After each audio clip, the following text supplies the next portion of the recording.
What if your greatest enemy wasn't out there, but in here? In a world where notifications scream for your attention, deadlines close in like waves, and your to-do list never ends, it's easy to feel like your mind is under siege. But what if the solution isn't more hustle, but ancient wisdom? A method to quiet the chaos and sharpen your focus like never before. This is the Lotus Method, and through Gohan's story, you'll discover how to unlock it. Let's begin. Gohan lives in the ordinary world, one that might look a lot like yours. He's full of ambition. He wants to get fit, grow in his career, and find balance in his personal life. He's read the books, watched the videos. He even sets goals with real intention. But when it's time to act, his momentum collapses. His fingers slide to his phone instead of the keyboard. The gym shoes stay by the door. His vision blurs in a fog of distraction and delay. And the worst part, he knows he's doing it. It's not laziness, it's resistance. The mind's invisible tug of war pulling him toward comfort and away from growth. And that resistance, it's not just Gohan's, it's all of ours. He tries to fight it. More motivation, more force. But nothing sticks. And slowly, a deeper truth begins to settle in. Maybe it's not about pushing harder. Maybe it's about understanding. In Eastern philosophy, the mind is called a monkey mind, jumping from one thought to the next, never resting. The Buddha said, "Your worst enemy cannot harm you as much as your own unguarded thoughts." For Gohan, this is the awakening. His own thoughts are sabotaging him, not out of cruelty, but protection. His mind is wired to flee discomfort. The first lesson of the Lotus Method: awareness. Before you can change the mind, you must understand it. No more self-blame, just observation.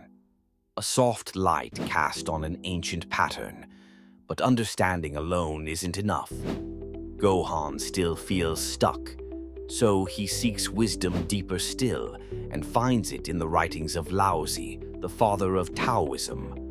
Laozi speaks of Wu Wei, non-resistance, the art of flow.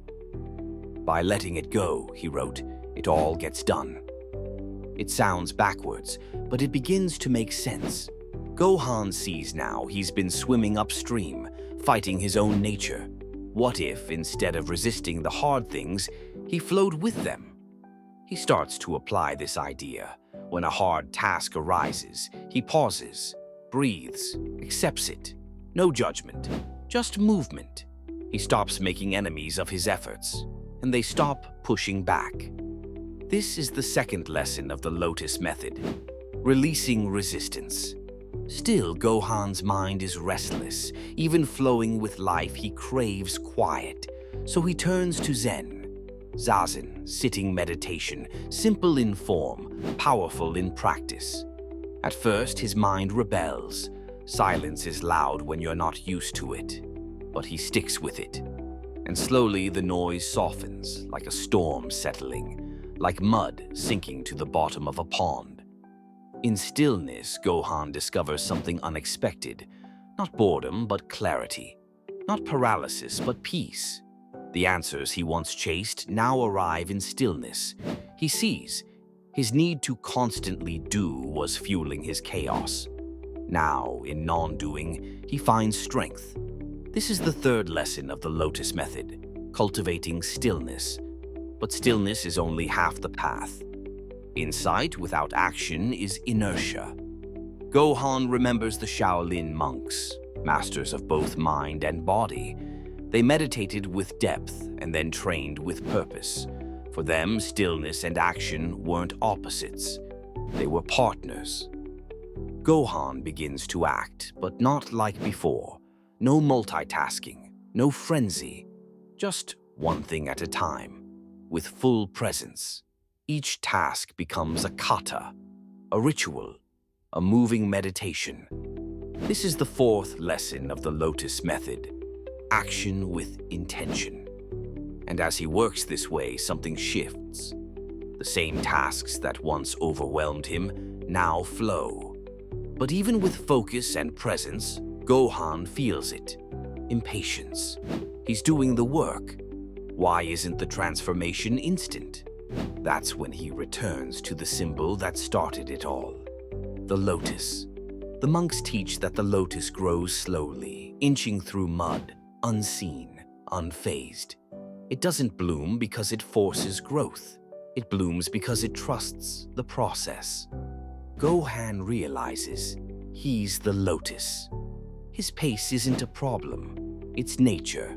This is the final lesson of the Lotus Method, the art of patience. So now, a question for you. Are you resisting or are you ready? The Lotus Method begins with awareness, moves through flow, deepens with stillness, sharpens through intention, and blossoms with patience. Start with just one step.